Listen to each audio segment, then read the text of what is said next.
Si kila penzi ni la furaha.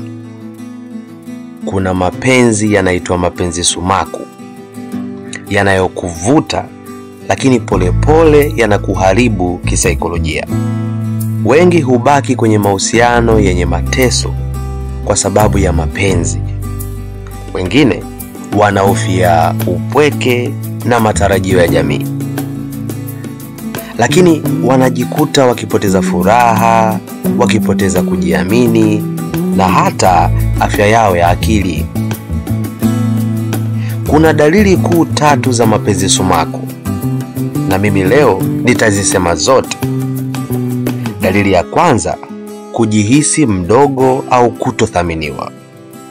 Dalili ya pili, hofu ya kuongea ukweli kwa sababu ya hasira ya mwenzi wako au mpenzi wako.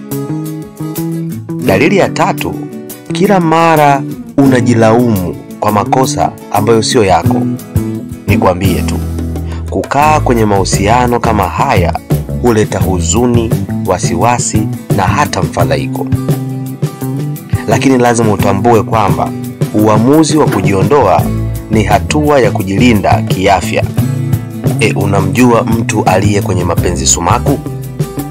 Basi naomba umtagi au share hii video kwao. Na pia usisahau kusubscribe kwenye channel yetu, kwa sababu kwenye video inayofuata tutajua jinsi wasiwasi na mfadhaiko vinavyoathiri hamu ya sex au uwezo wako wa kuhimili.